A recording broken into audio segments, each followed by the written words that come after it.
Subscribe करें हमारे channel side by take को। और आज फिर देखें बीपीएससी टीआरई 3.0 के लिए 50 प्लस टॉप क्वेश्चंस का सेट 6 फ्रेंड्स। जैसा कि आप इस वीडियो में देख पा रहे हैं 1 से 50 क्वेश्चंस तक मैंने विभिन्न प्रकार के पर्यावरण से जुड़े हुए एमसीक्यू टाइप क्वेश्चन, पारिस्थितिकी तंत्र से जुड़े हुए एमसीक्यू टाइप क्वेश्चंस, वायुमंडल के विभिन्न परतों से जुड़े हुए एमसीक्यू टाइप क्वेश्चंस आदि का वर्णन किया है। तो चलिए देर न करते हुए स्टार्ट करते हैं आज के वीडियो को। क्वेश्चन नंबर 1 है हमारा, निम्नलिखित में से किस गैस का भूमंडलीय तापन ग्लोबल वार्मिंग में सर्वाधिक योगदान है। तो जैसा कि मैंने बिल्कुल ही आंसर को स्पष्ट कर दिया है और यहाँ पर ऑप्शन नंबर ए है कार्बन डाइऑक्साइड।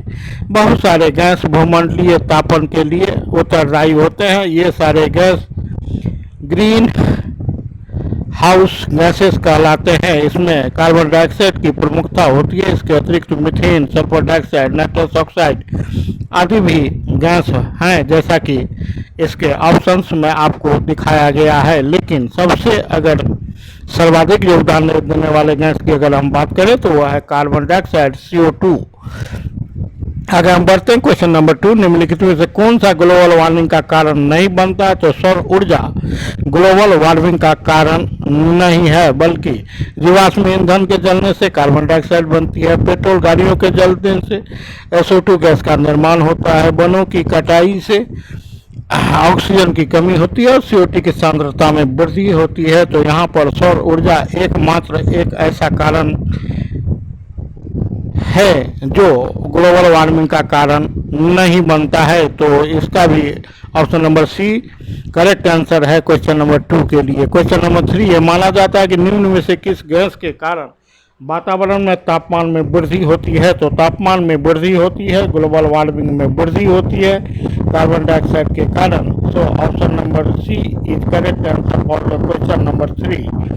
भूमंडलीय तापन के लिए कौन सी गैस उत्तरदायी है। उपर्युक्त में से एक से अधिक सर्वाधिक की अगर बात की जाए तो कार्बन डाइऑक्साइड और बहुत सारी गैसों में से 3 प्रकार के गैस मुख्य रूप से भूमंडलीय तापन के लिए उत्तरदायी है, जिसमें मीथेन है, CH4, carbon dioxide, CO2, chlorofluorocarbon, ये सभी तीनों के तीनों। और इसमें एक और अतिरिक्त गैस होगा sulphur dioxide, nitrous oxide.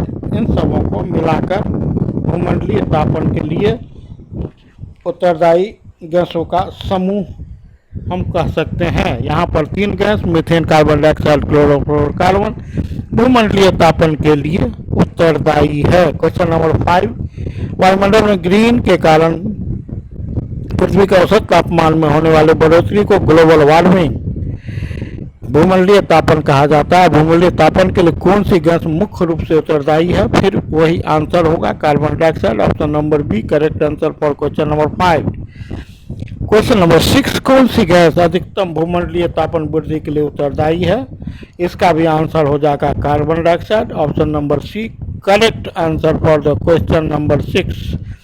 Question number 7, निम्नलिखित में से कौन सा पदार्थ ग्लोबल वार्मिंग में योगदान नहीं देता है। तो सल्फर और नाइट्रोजन के ऑक्साइड ग्लोबल वार्मिंग में योगदान नहीं देता है। क्वेश्चन नंबर 8 है, निम्न में से कौन सी ग्रीन हाउस गैस नहीं है। तो carbon monoxide green house gas नहीं है। सभी क्वेश्चन आपको मिलते जुलते दिखाई पड़ रहे होंगे, लेकिन इनके पूछने के स्तर में भिन्नता होती है, जिससे आंसर भी हमारा भिन्न भिन्न हो सकता है। आप इसे भी याद रखेंगे। और चलिए बढ़ते हैं इसी क्रम में। क्वेश्चन नंबर 9, निम्नलिखित में से कौन सी एक गैस प्रमुख ग्रीन हाउस गैस नहीं है जो जलवायु परिवर्तन का कारण बनती है। तो वह है कार्बन मोनोऑक्साइड। क्वेश्चन नंबर 10, निम्नलिखित में से कौन ग्रीन हाउस गैस नहीं है। तो वह है नाइट्रोजन, जबकि carbon dioxide, methane, nitrous oxide वगैरह सभी के सभी ग्रीन हाउस गैस हैं, जबकि यहाँ पर नाइट्रोजन ग्रीन हाउस गैस नहीं है। आगे हम बढ़ते हैं। इसी श्रृंखला में आपने देखा कि कार्बन मोनोऑक्साइड भी ग्रीन हाउस गैस नहीं है। क्वेश्चन नंबर 11, समतापमंडल की ओजोन गैस की परत की मोटाई किस इकाई में नापी जाती है। तो वह है डॉप्सन इकाई। Option number B correct answer for the question number 11।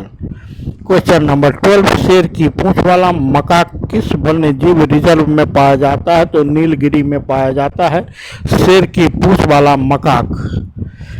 आगे हम बढ़ते हैं। क्वेश्चन नंबर 13, वायुमंडल के निम्नलिखित परतों में से किस में ओजोन परत पाया जाता है? तो सवा है समताप मंडल। समताप मंडल की बात करें तो इसी से रिलेटेड है हमारा क्वेश्चन नंबर 14, निम्नलिखित में से किस वायुमंडलीय परत में सबसे अधिक ओजोन सांद्रता है? तो समताप मंडल में है। क्वेश्चन नंबर 15, पृथ्वी के भूपटल में सबसे अधिक पाए जाने वाला तत्व है? तो वह है ऑक्सीजन। क्वेश्चन नंबर 16, निम्नलिखित में से किस देश में बॉक्साइट का सबसे बड़ा भंडार है? तो वह है गिनी। क्वेश्चन नंबर 17, भारत में बॉक्साइट का सबसे बड़ा उत्पादक राज्य कौन है? तो वह है ओडिशा। क्वेश्चन नंबर 18, भारत में सबसे अधिक तांबा उत्पादक राज्य है मध्य प्रदेश। क्वेश्चन नंबर 19, किस राज्य में तांबा अयस्क का सबसे बड़ा भंडार है? तो वह है राजस्थान। क्वेश्चन नंबर 20, उच्चतम गुणवत्ता वाला कठोर कोयला कौन सा है? तो वह है anthracite. Option number D correct answer. भूकंप के संबंध में निम्नलिखित में से कौन सा कथन उत्तरदायी है?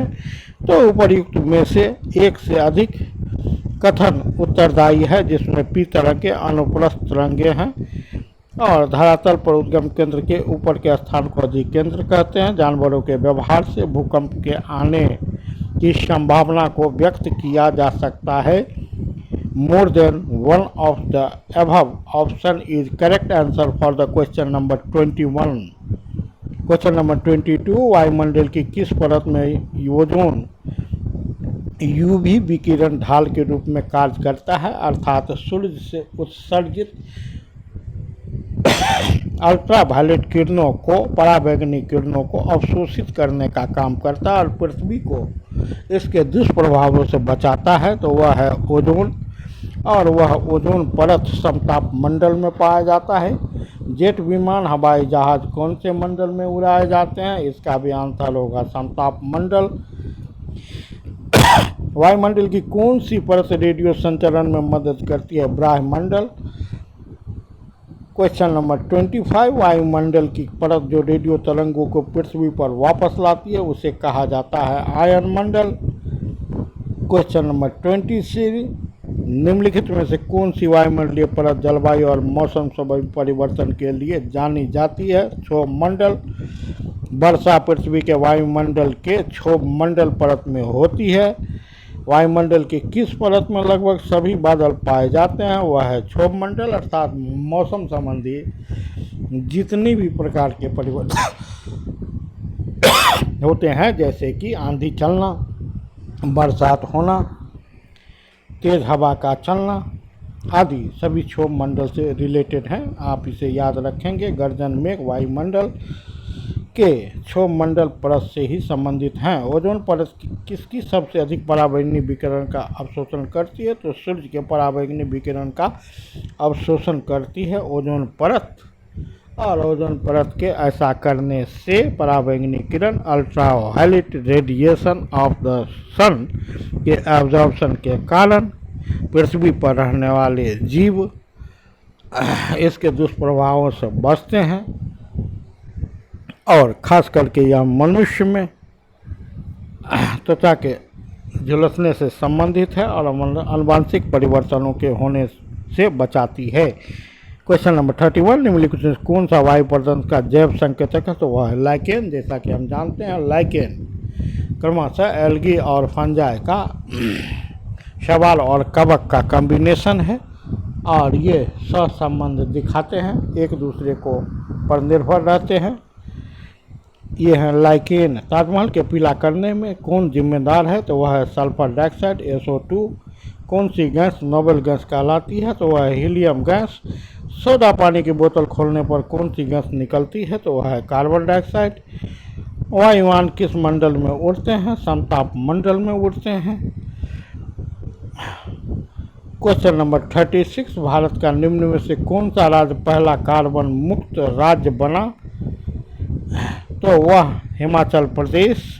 भारत में निम्नलिखित में से किस प्रजाति को विलुप्त घोषित किया गया है? तो एशियाई चीता को विलुप्त घोषित किया गया है। क्वेश्चन नंबर 38, निम्नलिखित में से एक पारिस्थितिकी तंत्र के जैविक घटक का चयन कीजिए। वह है पलवक, जो कि छोटे छोटे सूक्ष्म पौधे हैं, जबकि क्लोरोफिल हरे पौधों में पाए जाने वाला एक पिगमेंट है जिसके कारण पेड़ पौधे हरे होते हैं। सूर्य का प्रकाश संश्लेषण के लिए आवश्यक होता है। और मृदा में पौधे उगाए जाते हैं। जैसा कि हम सभी जानते हैं, मृदा स्रोत होते हैं सभी प्रकार के पोषक तत्वों का, जिसे प्राप्त कर इसमें पौधे उगाए जाते हैं। वह प्रक्रिया जिसके द्वारा हरे पौधे क्लोरोफिल की उपस्थिति में कार्बन डाइऑक्साइड और जल का उपयोग करके अपना भोजन बनाते हैं, वह कहलाती है प्रकाश संश्लेषण, फोटोसिंथेसिस। आगे हम बढ़ते हैं। वे जीव जो मृत कार्बनिक पदार्थ से अपना पोषण प्राप्त करते हैं कहलाते हैं, उन्हें अपघटक कहा जाता है, जिसके उदाहरण हैं जीवाणु और कवक, अर्थात ऑप्शन नंबर ए और ऑप्शन नंबर बी दोनों। इसलिए यहाँ पर option number D correct answer हो जाएगा। उपर्युक्त में से एक से अधिक कहने का अर्थ जीवाणु और कवक अपघटक कहलाते हैं, जो मृत कार्बनिक पदार्थ में से अपना पोषण प्राप्त करते हैं। These are decomposers who decompose the dead organic substance to get it nutrition and are called decomposers. Question number 41, एक पारिस्थितिक तंत्र में ऊर्जा का प्रवाह होता है, एक दिशीय होता है, यूनिडायरेक्शनल होता है, अर्थात सूर्य से जो ऊर्जा हरे पौधे प्राप्त करते हैं वह विभिन्न पोषण स्तरों से गुजरते हुए अंततः अपघटक के द्वारा विसर्जित कर दिए जाते हैं। आगे हम बढ़ते हैं। क्वेश्चन नंबर 42, पारिस्थितिक तंत्र में आपस में जुड़ी श्रृंखलाओं की विस्तृत संख्या एक साथ मिलकर क्या बनाती है? तो खाद्य जाल बनाती है, फूड वेब बनाती है। बहुत सारे खाद्य श्रृंखला आड़े तिरछे मिलकर खाद्य जाल फूड वेब का निर्माण करती है। क्वेश्चन नंबर 43, पारिस्थितिकी तंत्र में किसका प्रवाह एक दिशा में होता है? तो मुक्त ऊर्जा का होता है, सौर ऊर्जा का होता है, सोलर एनर्जी का होता है। क्वेश्चन नंबर 44, पारिस्थितिक तंत्र में आपस में जुड़ी श्रृंखलाओं की विस्तृत संख्या एक साथ मिलकर एक जटिल जाल बनाती है, वह है खाद्य जाल फूड वेव। और जैसा कि क्वेश्चन नंबर 43 में मैंने बताया कि सोलर एनर्जी उत्पादक से लेकर हरे पौधे ग्रहण करते हैं, प्रकाश संश्लेषण करते हैं और इसके द्वारा यह पुनः 10% नियम के अनुसार उत्पादक से लेकर पोषण स्तर तक पहुँचते हुए अंत में अपघटक तक पहुँचते हैं। आगे हम बढ़ते हैं। क्वेश्चन नंबर 45, जैव भाल का उल्टा पिरामिड किस परिस्थितिकी तंत्र में पाया जा सकता है? वह है समुद्री। निम्नलिखित में से कौन सा ऊर्जा स्रोत कोई वायुमंडलीय प्रदूषण उत्पन्न नहीं करता? तो सौर ऊर्जा। क्वेश्चन नंबर 47, यह रिपीटेड क्वेश्चन है और जैसा कि इसके आंसर को आप दे रहे हैं, उपर्युक्त में से एक से अधिक, option number D correct answer for the question number 47। Question number 48, वायुमंडल की किस परत में ओजोन यूवी विकिरण ढाल रूप में काम करता है? तो वह समताप मंडल। श्रेणीबद्ध प्रतिक्रिया कार्य योजना का प्राथमिक उद्देश्य है वायु प्रदूषण को नियंत्रित करने के लिए ग्रीन मफलर शोर प्रदूषण से संबंधित है। और इस वीडियो का last question, question number 51, Bharat का पहला राष्ट्रीय उद्यान कौन सा है?